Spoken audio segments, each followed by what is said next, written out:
In a world where boardroom battles are as ruthless as war zones, Miles Langston was a visionary king who built a tech empire from nothing. But ambition has no loyalty. Betrayed by his closest ally, the woman he loved and trusted, he was cast out of his kingdom, discredited, humiliated, and left for dead in the world of business. But Miles Langston doesn't crumble. He rebuilds. He sharpens his weapons in the shadows, gathers unseen allies, and prepares a comeback no one sees coming. This is not just a story of betrayal. It's a story of calculated revenge, where every move is a checkmate, and every handshake hides a knife.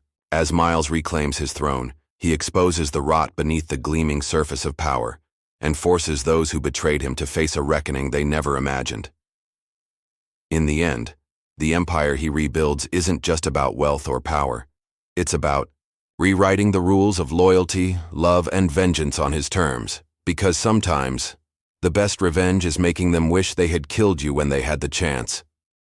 The relentless howl of the desert wind was the only company Miles Carrington had as he stood on the deck of the drilling rig, the infernal sun sinking behind the jagged edges of the horizon. The golden hour cast shadows on his weathered face, lines etched not just by the sun, but by the weight of a life spent at the edges of the world, on the rigs, in the dust, among rough men and tougher choices.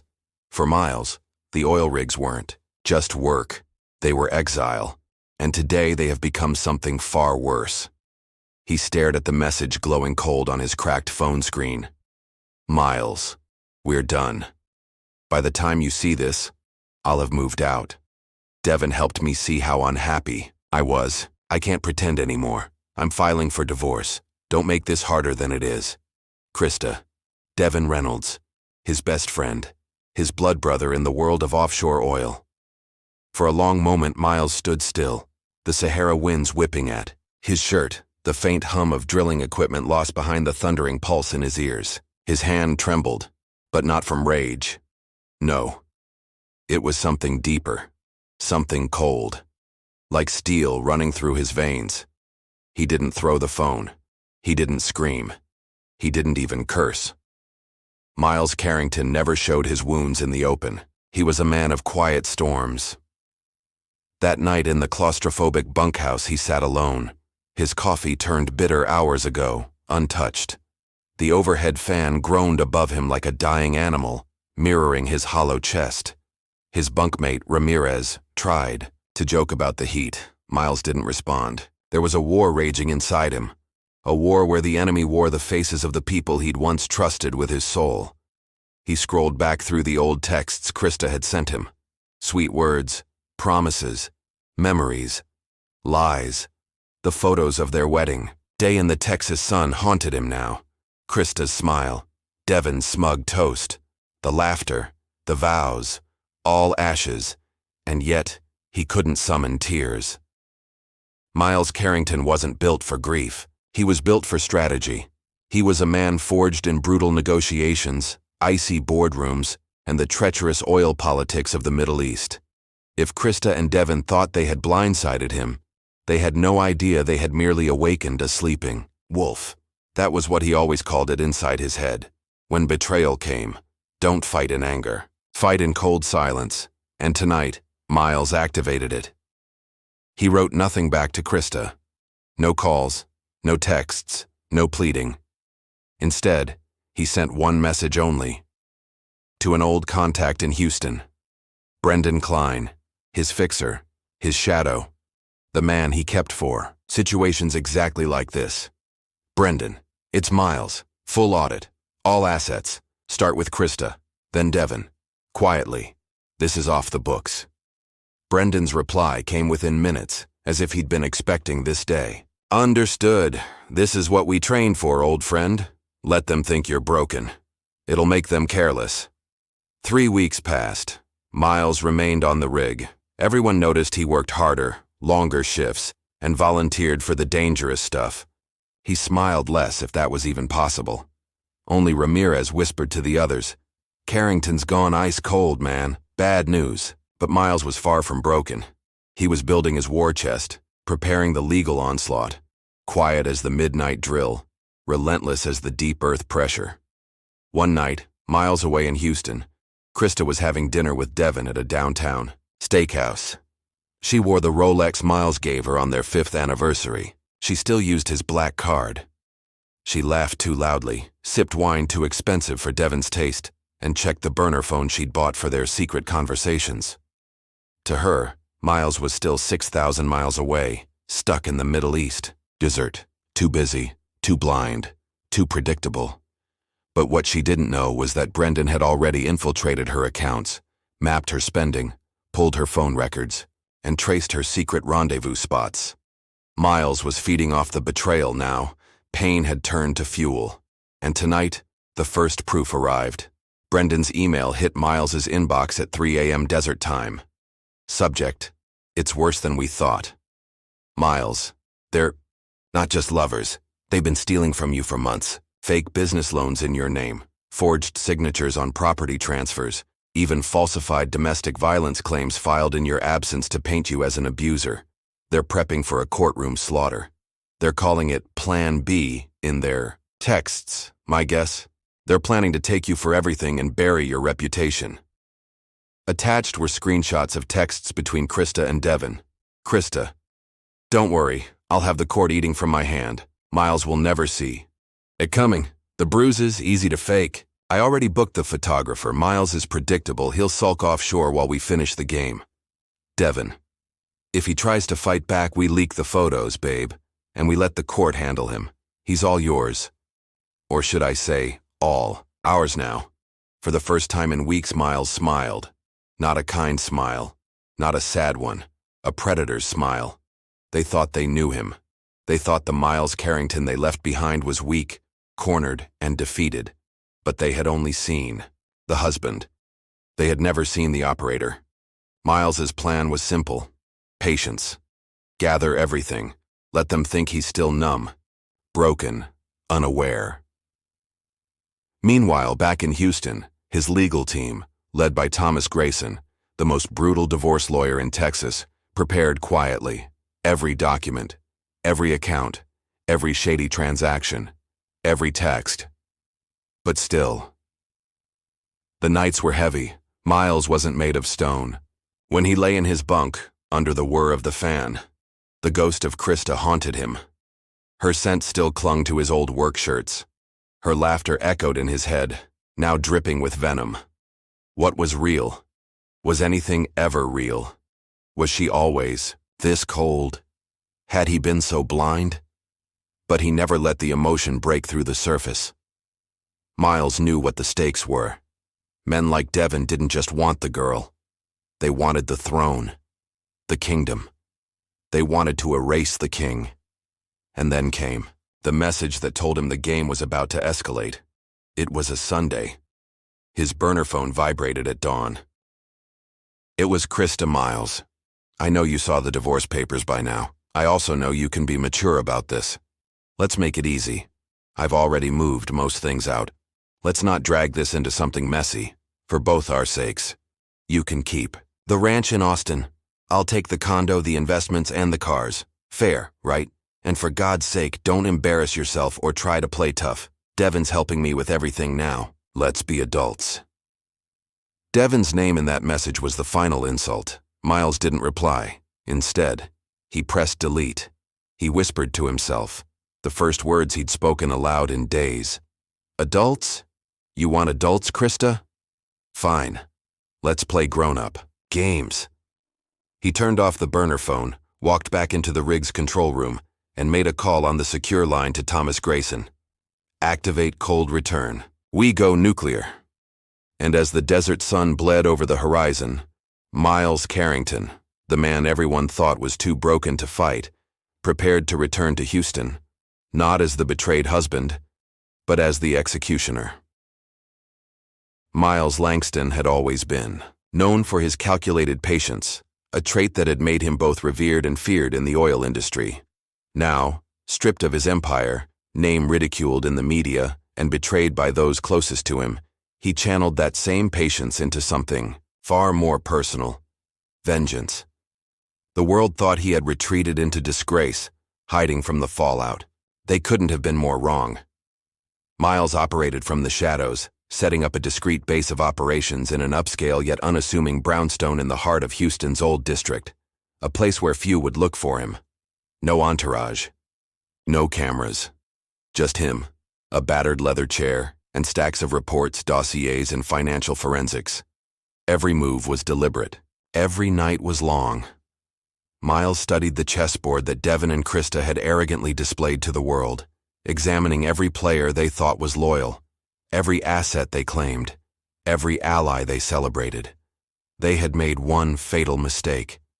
They believed that stealing his company was the same as killing him, but Miles understood better than anyone that legacies weren't built on boardroom votes or flashy press conferences. They were built on the invisible ties, the deals made in silence, the debts owed in dark corridors, and those ties still belonged to him. The first strike was subtle, unnoticed even by Devin's circle. Miles, through his old fixer Carlos Peña, began quietly acquiring key stakes in several midstream and logistics companies that Krista had overlooked in her ruthless rush for Langston Energy's top assets. These were the gears that kept the oil machine running. Pipelines, storage, tanker shipping, marginal companies, often ignored during grand takeovers. But without them, Devin's oil couldn't reach the markets. By the time Krista's analyst flagged the shift, Miles's proxies had already locked in critical contracts, giving him leverage over the very infrastructure Devin needed to maintain his market expansion. But Miles wasn't ready to show his hand yet. No. This was just the slow tightening of the noose. He moved next into the financial world, hiring forensic accountants to dig into Devin's supposedly clean acquisition. The deeper they looked, the uglier it got. Through shell companies, Miles began buying up Devin's debt. Quietly, at first, then aggressively. By the end of the quarter, Miles controlled almost 30% of the bonds Devin had issued to finance the hostile takeover. Devin didn't even notice until a routine shareholder report raised a red flag. By then, it was too late. Krista hadn't even broken stride since Devin's coronation as CEO. She strutted through Houston's social elite, the queen bee of a new oil dynasty, dripping in pearls and scotch. She had her father's private club membership, now inherited as if by royal decree. To her, Miles was a ghost of a past she had burned. She underestimated him. Worse, she disrespected him. When Krista finally noticed the market rumors that someone was cornering logistics shares, she arrogantly dismissed it as a nuisance, a petty move by some hedge fund amateurs. She didn't even bother informing Devin. It was a mistake. Devin was too busy expanding into volatile South American oil fields, thinking like a conqueror instead of a CEO. He stretched Langston Energy's cash flow to its limits, ignoring the shaky geopolitical climate and over-leveraging the company into speculative deals. Miles watched, amused. He called in favors from old friends in Washington, men and women Devin never knew existed, to stir instability in the very regions Devin had banked his future on. A few anonymous reports to the SEC about irregularities in Devin's filings. A couple of pointed articles in trade journals questioned Langston Energy's aggressive debt restructuring. Whispers in the investor community. Devin began to sweat. Miles knew that Devin's biggest weakness wasn't greed. It was vanity. He saw himself as the next oil tycoon in the mold of Rockefeller, oblivious to the fact that Rockefeller never let his guard down. Devin, however, strutted through the media, giving interviews, posing for Fortune covers, attending galas with Krista by his side. So Miles hit him where it hurt most: reputation. Through a carefully staged leak, Miles exposed Devin's reckless investments in unstable regions, sparking a sell-off of Langston Energy stock. Shareholders panicked.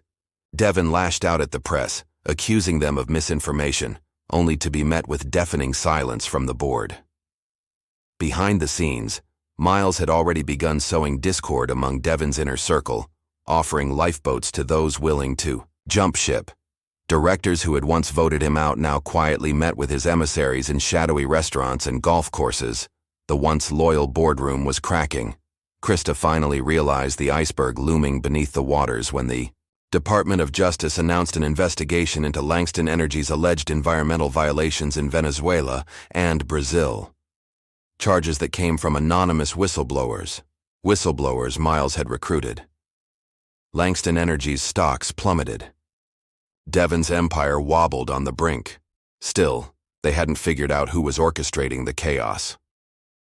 Miles smiled grimly in the dark. The arrogance of his enemies blinded them. They thought only in terms of corporate warfare, hostile takeovers, PR manipulation, balance sheets. They forgot the human element. One by one, Miles began turning Devon and Krista's trusted allies against them. He approached Krista's executive assistant, Sabrina, with an irresistible offer: freedom from Krista's abusive tyranny and a golden parachute if she provided key information. He bought out Langston Energy's aging head of security, slipping him a retirement package in exchange for records on Devon's offshore accounts. And then came the coup de grace: Miles's old friend, Harrison Mendez, whom Krista had blackballed and publicly humiliated, returned from exile. With Miles's backing, he prepared a shareholder revolt against Devon. Miles had set the stage perfectly. He wasn't just after revenge anymore. He was about to publicly humiliate them, to make them suffer in the exact arena they thought they had conquered. The world still saw Devon and Krista as victors. The headlines still crowned them oil royalty. The markets hadn't yet caught the full scent of blood in the water. But Miles knew the storm was inevitable now. Every move had been made in silence, in shadows. Every ally they had depended on was now compromised. Every fortress they thought impenetrable had hidden cracks. He spent his nights staring out over the Houston skyline from his rented brownstone, sipping whiskey he barely tasted. He could almost hear his father's voice whispering from the grave, "They took your crown, boy. Now show them what a king does when they think he's down." He would not strike in secret. No. Miles Langston would return to the boardroom. He would face them in the same arena where they had publicly executed him. But this time, the boardroom would become their gallows, and the world would watch. The Houston skyline shimmered under the brutal Texas sun, casting long shadows across the city that once bowed at the feet of Miles Langston. Now, those streets whispered rumors of his downfall, his disgrace. But whispers, Miles knew, were fickle things. They could be silenced, or turned into roars. The boardroom on the 57th floor of Langston Tower was filled with the scent of overconfidence.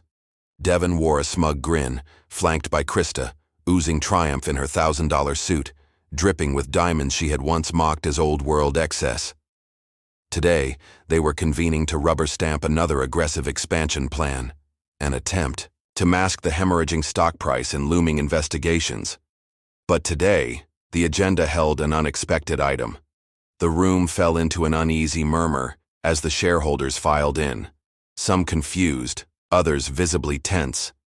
Devon's confidence cracked for the first time. "Who authorized this?" Devon barked, slamming his hand on the mahogany table.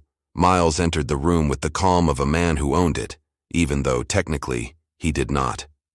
"Yet, I did," came the gravelly voice of Harrison Mendez, stepping forward, flanked by a coalition of investors, legal advisors, and old allies whom Devon had thought neutered. "Impossible," Krista hissed. "You don't have the votes." Harrison smiled coldly. "We do now." Behind them, faces once loyal to Devon revealed themselves, former directors, old money, and most damningly, the pension funds that Devon had squeezed. Too hard. Miles had made sure they were all hungry for his return. Devon lunged forward, waving contracts, audits, and threats. But they were hollow now. Every hidden offshore account he had used to grease palms, every buried environmental scandal, Miles had unearthed them all. On the giant screen behind him, slides flicked through damning reports, confidential memos, insider whistleblower testimonies. "Careful, Devon," Miles warned with a smile that never reached his eyes. "You're bleeding from 1,000 cuts, and the world is about to smell the blood." Krista stood, attempting her usual power play. "This is a farce. The markets won't accept this coup." "Correction," Miles cut in. "The markets are already dumping your shares as we speak. I've shorted your entire empire through proxies. By the time this vote is over, Langston Energy stock will be in free fall, unless—" He let the silence linger, savoring the moment. unless the board reinstates me as CEO and accepts the restructuring plan on the table. Devon turned to his legal team, but they found no escape. Krista stared into the void of her own making, realizing too late that her overconfidence had made her blind. Votes were cast. On the screens, the verdict appeared in bold, ruthless letters. Miles Langston reinstated as CEO. Devon Harrington removed. Krista Walters removed. Devon roared, lunging across the table. "This isn't over. I made this company what it is." Miles met his rage with cold steel. "No, Devon, you gutted it, and now I'm here to rebuild it. Without you." Security entered, escorting the defeated usurpers from the room under the flashing lights of a media frenzy Miles had orchestrated to perfection. Miles didn't stop at the boardroom. Within hours, a blistering press conference shook the global markets. Miles Langston, the disgraced oil king, returned from exile not as a victim, but as the executioner. He unveiled the corruption Devon and Krista had buried, presented the DOJ with evidence so ironclad that indictments followed within days. Devon was arrested on charges of securities fraud, embezzlement, and obstruction of justice. Krista's carefully built persona crumbled as videos surfaced of her private humiliations, bribes, and scandals, all courtesy of Sabrina, her once bullied assistant turned avenging angel. The same media that had cheered their rise now tore them to pieces. Miles didn't bother watching the spectacle on TV. He preferred the silence of his office, staring out at the city that once forgot. Langston Energy was reborn in Miles's image, leaner, smarter, global, but cautious. He restructured the board, restored the pensions Devon had gambled away, and reached out to Harrison to serve as chairman. His victory wasn't just corporate, it was personal. At his father's grave, Miles finally allowed himself a rare moment of peace. "They thought they could write me off, old man," he whispered. "But they forgot who I am." He placed a single black chess piece on the grave. A king. The world would never forget again.